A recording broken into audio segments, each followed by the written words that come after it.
We live in an age where every square inch of our planet has been measured, photographed, and categorized. From the highest peaks of the Himalayas to the deepest trenches of the Pacific, the world is a grid of ownership. There are fences, there are borders, and there are soldiers willing to die for a single meter of dirt. On modern maps, every piece of land is colored in, assigned to a nation, and governed by a set of laws. But if you zoom in on the border between Egypt and Sudan, right in the heart of the blistering Nubian desert, you will find a jagged quadrilateral of sand and rock that defies the very concept of a modern state. This is Bir Tawil. It is roughly 800 square miles of absolute nothingness. And it is the only place on Earth outside of Antarctica that is not claimed by any country. No government wants it. No map truly knows what to do with it. It is a black hole of geography, a place where the law of the land is simply that there is no law. If you were to stand in the center of Bir Tawil and commit a crime, there is no police force to arrest you, no court to try you, and no flag to stand under. You would be, quite literally, off the grid of human civilization. But the mystery of Bir Tawil isn't just that it is empty. The mystery is why two powerful nations are actively refusing to own it. Tonight, we journey into the no man's land to find out what happens when the world's borders stop making sense. To understand how a piece of land can be unowned in the 21st century, we have to look at the history of lines drawn in the sand. In the late 19th century, the British Empire was the great architect of the world's borders. In 1899, they drew a straight horizontal line along the 22nd parallel to separate Egypt and Sudan.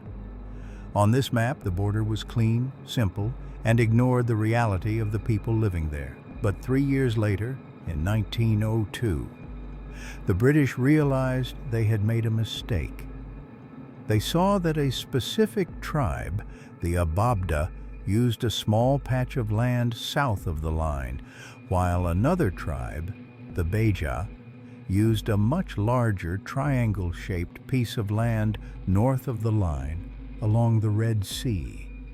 Wanting to be practical, the British drew a second administrative border that curved and zigzagged to keep the tribes within their respective grazing lands. This created two distinct territories. One is the Hala'ib Triangle, a massive, resource-rich area with access to the sea. The other is Bir Tawil, a landlocked, waterless patch of desert with no inhabitants and no known resources. And this is where the trap was set. Because there are two different borders on the books, the straight line of 1899 and the zigzag line of 1902, both Egypt and Sudan find themselves in a bizarre geopolitical stalemate. Egypt claims the 1899 border is the real one. If they are right, they get the valuable Hala'ib Triangle, but they have to give up Bir Tawil. Sudan, on the other hand, claims the 1902 border is the true one. If they are right, they get the triangle, but they too must give up Bir Tawil. Here is the genius of the black hole. To claim Bir Tawil is to officially admit that you do not own the Hala'ib Triangle. For over half a century, both countries have ignored Bir Tawil as if it were radioactive. They refuse to put it on their official maps. They refuse to send patrols there. They treat it like a void in reality. Because in the high-stakes game of international territory, Bir Tawil is the booby prize. It is the land that nobody can afford to want. Imagine standing on the edge of this void. As you cross the invisible line into Bir Tawil, the GPS on your phone might still show your coordinates, but the state begins to dissolve. There are no border crossings. There are no signs. The heat is an oppressive physical weight, often soaring above 120 degrees Fahrenheit. The landscape is a monotonous stretch of yellow sand and dark volcanic rock. There is no water, no vegetation, and no shelter. It is a place that feels like it was never meant for human life. But because it is a legal vacuum, Bir Tawil has become a magnet for a very specific kind of person, the kind of person who looks at an empty map and sees not a desert but a throne. Over the last decade, Bir Tawil has seen a strange parade of kings and emperors. These are individuals who have traveled across the world, braving the elements and the risk of being intercepted by the Egyptian or Sudanese militaries just to plant a flag in the sand. The most famous was an American father named Jeremiah Heaton. In 2014, Heaton trekked into the desert because he had promised his 7-year-old daughter that she would one day be a real-life princess. He planted a blue flag with 4 stars and a crown, declared himself the king of the Kingdom of North Sudan, and returned home to seek international recognition. It sounds like a charming story, a fairy tale brought to life in the desert, but the reality of claiming a black hole is far darker and more complex than a father's promise. Because when you claim a land where no laws exist, you aren't just claiming a kingdom. You are stepping into a legal twilight zone that the rest of the world is terrified to acknowledge. If Bir Tawil were to become a sovereign nation, it would set a precedent that could destabilize borders across the entire globe. It would be a place where any corporation could hide, where any person could disappear, and where the rules of the international order simply cease to function. But the eccentric kings of the internet are not the only ones interested in this void. While the world's media was focused on a father making his daughter a princess, a much more dangerous reality was taking root beneath the surface of the sand. Because Bir Tawil is not just a legal vacuum, it is a geological one. In recent years, rumors began to swirl of gold deposits hidden within the volcanic rock of the territory. In a land with no government, no taxes, and no environmental regulations, those rumors acted like a dinner bell for the desperate. Today, if you were to travel deep into the heart of Bir Tawil, you wouldn't find a royal palace or a utopian micronation. You would find the miners of the void. These are men who have slipped through the cracks of the surrounding nations, bringing in heavy machinery and primitive tools to tear wealth from the earth. They live in makeshift camps made of scrap metal and plastic tarps, surviving on water trucked in from miles away. And because there is no law, there is no protection. In Bir Tawil, the only authority is the man with the most firepower. It is a real-life Wild West, a place where disputes are settled with lead rather than litigation.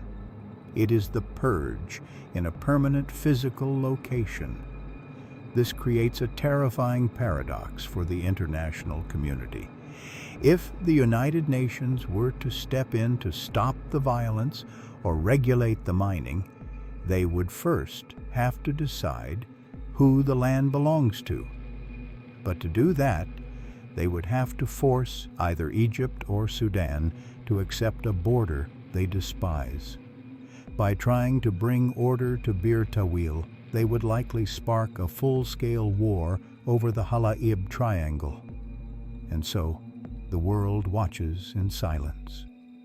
The black hole is allowed to exist because the alternative is too bloody to contemplate. Bir Tawil has become a pressure valve for the region, a place where the lawless can go, where the desperate can dig, and where the governments can look the other way, pretending that the 800 square miles of chaos simply do not exist. There is something deeply unsettling about the existence of Bir Tawil in our modern, hyper-connected world. We are taught from birth that we belong somewhere. We have passports, social security numbers, and birth certificates that tie us to a specific piece of geography. We are told that the world is a finished puzzle, that every piece has its place. But Bir Tawil is the piece that fell off the table. It is a reminder that our entire global order is built on a foundation of shared hallucinations. Borders are not physical things. You cannot see them from space. They are stories we tell each other so we don't have to fight over who gets to stand where. Bir Tawil is the place where the story breaks down. It is a crack in the matrix of geopolitics. When you look at a map, you see a world of order. But when you look at Bir Tawil, you see the truth of the wilderness. The desert doesn't care about the 22nd parallel. The rocks don't care about British colonial administrators or 19th century treaties. The land simply is. It is indifferent to our flags and our kings. Perhaps that is why Bir Tawil remains unclaimed.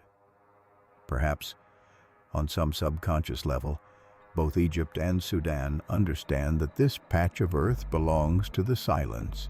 It belongs to the heat and the wind. Any human attempt to own it is an act of supreme arrogance that the desert will eventually swallow whole. As we move further into a future defined by digital borders, surveillance, and the total tracking of human movement, places like Bir Tawil will only become more mysterious. They will become the last refuges for those who want to be truly lost. Whether it's a billionaire looking for a tax haven outside the reach of any bank, or a nomad looking for a life outside the reach of any king, the black hole of the map will always be there, waiting. It is a void that calls to the part of the human spirit that refuses to be governed. But if you ever find yourself tempted to seek out this no man's land, remember the cost of freedom. In a place with no laws, you are free to do anything, but so is everyone else. There is a reason the world is covered in lines and colors. There is a reason we trade our absolute freedom for the safety of a state. Because without the map, we are just animals in the dirt, fighting for survival in a sun that never sets. Bir Tawil is the ultimate experiment in human liberty, and so far the results are a haunting silence. The next time you look at a map of the world, don't just look at the colors, look at the lines, look at the places where they don't quite meet, look for the ghosts in the grid, because even in a world that has been explored to death, there are still holes where the reality of the map ends and the reality of the earth begins. Bir Tawil is a warning that no matter how much we try to categorize our planet, there will always be a part of it that remains wild, unowned, and terrifyingly free. This is Mystery Archive. And in a world where everyone is watching, sometimes the most dangerous thing you can be is a man without a country. Sleep well, knowing that somewhere out there is a piece of sand that doesn't know your name, and it intends to keep it that way.